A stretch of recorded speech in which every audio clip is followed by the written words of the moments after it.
Praise the lord, shalom. అందరికీ వందనాలు. ఈరోజు ఒక బ్రేకింగ్ న్యూస్, మరి వార్తతో, ఒక ప్రత్యేకమైనటువంటి సందేశంతో మీ దగ్గరికి వస్తా ఉన్నాను.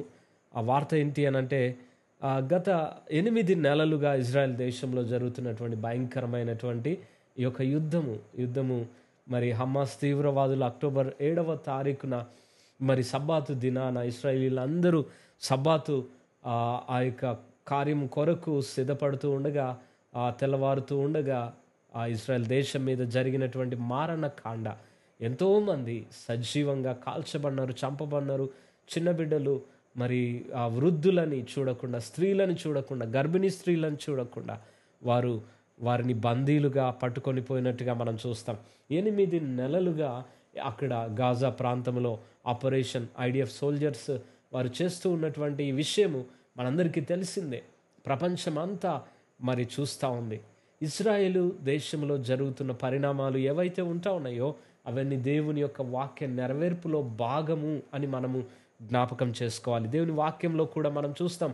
122వ కీర్తన, మరి అక్కడ చెప్పబడిన మాట, యెరూషలేము యొక్క క్షేమము కొరకు ప్రార్థన చేయుడి. యెరూషలేమా, నిన్ను ప్రేమించు వారు వర్ధిల్లుదురు, నీ ప్రాకారములలో నెమ్మది కలుగునుగాక, నీ నగరులలో క్షేమము ఉండునుగాక అని మరి 122వ కీర్తనలో మనం చూస్తాం. కాబట్టి ఇశ్రాయేలీల క్షేమము కొరకు, యెరూషలేము క్షేమము కొరకు మనం ఎప్పుడు మన ప్రార్థనలో జ్ఞాపకం చేసుకోవాల్సిన వారమై ఉంటా ఉన్నాం.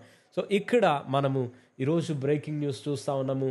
4 మరి ఈ యొక్క హమాస్ చెరలో బంధించబడిన వారు, ఇప్పటి వరకు కొంతమంది విడుదల చేయబడినారు. ఇంకా 120-130 మంది బందీలుగా హమాస్ చెరలో ఉన్నారు అనేది ఇశ్రాయేలు నమ్ముతూ ఉన్నటువంటి విషయము. అందులో భాగంగా ఈరోజు సక్సెస్ఫుల్గా ఐడిఎఫ్ సోల్జర్స్ ఒక స్పెషల్ ఆపరేషన్లో, నిన్నటి దినం నుంచి జరిగినటువంటి స్పెషల్ ఆపరేషన్ ఏదైతే ఉందో, ఆ ఆపరేషన్లో 4 సజీవంగా వారు తిరిగి వారి హస్తగతం చేసుకున్నారు. అనగా ఇజ్రాయేలు సైన్యము పట్టుకోగలిగింది బందీలను క్షేమంగా. 4 బందీలను 2 డిఫరెంట్ ప్లేసెస్ నుంచి వారు పొందుకోగలిగినారు. ఇది వారు పొందుకున్నటువంటి ఒక విజయంగా మనం భావించాలి. సో అందులో భాగంగా ఈ నోవా ఫెస్టివల్ అక్టోబర్ 7న వారందరూ సంతోషంగా పండుగ జరుపుకుంటూ ఉండగా, ఆ యొక్క సెలబ్రేషన్స్లో ఈ యొక్క హమాస్ తీవ్రవాదులు వారి మీద దాడి చేసి వారిని చెరకు పట్టుకొని పోవటాన్ని మనం చూస్తూ ఉన్నాం.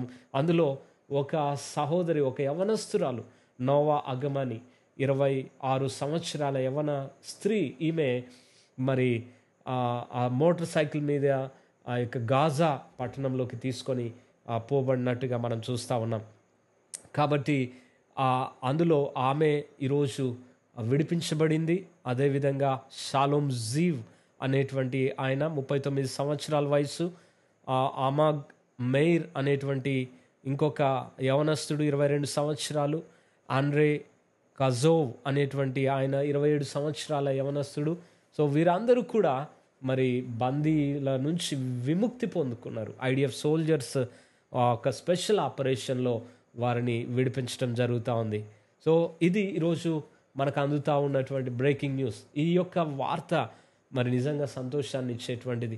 నిజంగా ఇశ్రాయేలీలు గత 8 నెలలుగా వారు పోరాటాన్ని చేస్తూ ఉన్నారు. కానీ చెప్పుకోదగ్గ మరి విజయం వారికి ఏమీ కనిపించలేదు. కానీ ఇది గొప్ప విజయం. ఏంటి అని అంటే, సజీవంగా పట్టుకున్నారు. ఇంతవరకు గాజాలో వారు ఆ టన్నెల్స్లో ఇంకా సెర్చ్ చేస్తూ ఉండగా అనేక మంది శవాలు వారికి దొరికినాయి. ఈ మధ్యలో 4 మరి ఆ చనిపోయినటువంటి వారి యొక్క మృతదేహాలను వారు తీసుకున్నారు, గుర్తించినారు. వారు బందీలుగా పట్టుకున్నటువంటి వారు చంపబడినారు అనేటువంటి విషయం. కానీ సజీవంగా పట్టుకున్నది 4 మాత్రమే. హమాస్ ఆ సీస్ఫైర్లో భాగంగా కొంతమందిని మరి బందీలను ఇజ్రాయెల్కి అప్పగించింది, అది వేరే విషయం. కానీ సజీవంగా పట్టుకోవటం అనేది వీరికి ఒక గొప్ప విజయము అని మనం చెప్పుకోవాలి.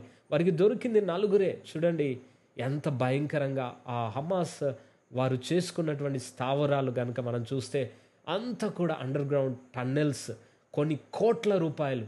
యుఎన్, ప్రపంచ దేశాలు మరి ఈ యొక్క మరి ఒక అక్కడ ఉన్నటువంటి పాలస్తీనులకు ఆ ప్రాంతములో స్థిర నివాసం ఏర్పాటు చేసుకొని వారిని పోషిస్తున్నటువంటి యుఎన్ అయితేనేమి, ప్రపంచ దేశాలు అయితేనేమి కొన్ని కోట్ల రూపాయలు, కోట్ల డాలర్లు వారికి వెచ్చిస్తూ ఉన్నారు. కానీ ఆ డబ్బునంతా హమాస్ దాన్ని ప్రజల కొరకు ఖర్చు పెట్టడం లేదండి. వారు ఒక సామ్రాజ్యాన్ని అండర్ గ్రౌండ్లో మరి నిర్మించుకున్నారు. ఎన్ని టన్నల్స్ అంటే ఈరోజు ఐడిఎఫ్ సోల్జర్స్ 8 నెలలుగా టన్నల్స్ని తవ్వుతూనే ఉన్నారు. కొత్త టన్నల్స్ బయటపడుతూనే ఉన్నాయి.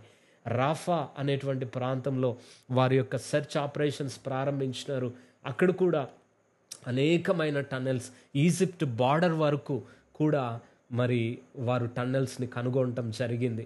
సో ఇప్పటి వరకు ఉన్నటువంటి సమాచారం ప్రకారంగా బహుశా మరి ఈ యొక్క అందులో దాచబడినటువంటి ఈ యొక్క మరి బందీలందరూ కూడా ఈజిప్టుకు వారు తీసుకొని వెళ్ళి ఉండవచ్చు అనేటువంటిది వాళ్ళు విశ్వసిస్తున్నటువంటి విషయము. కానీ వీరు సెర్చ్ ఆపరేషన్ ఆపలేదు.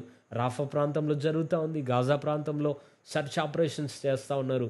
సో సజీవంగా ఈరోజు వారు 4 పట్టుకోగలిగినారు. ఇది ఒక బ్రేకింగ్ న్యూస్, ఒక happiest news for total Israel nation. వారందరూ సంతోషంతో మునిగిపోయి సంబరాలు జరుపుకుంటూ ఉన్నారు ఈరోజు.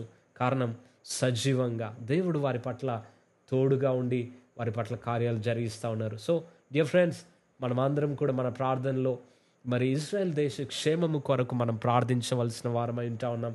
వారి ప్రార్థన, వారి క్షేమము మన క్షేమము అని మనం తలంచాలి. దేవుని వాక్యంలో అదే ఉంది కదా, 122వ కీర్తన, యెరూషలేము క్షేమము కొరకు ప్రార్థన చేయండి, యెరూషలేమా నిన్ను ప్రేమించు వారు వర్ధిల్లుదురు. God bless you all. షలోమ్. మరి బ్రేకింగ్ న్యూస్లతో మరికొంత సమాచారంతో నేను మరలా తిరిగి మీ మధ్యకు వస్తాను. అంతవరకు మీ అందరికీ shalom. God bless you all. Praise the lord.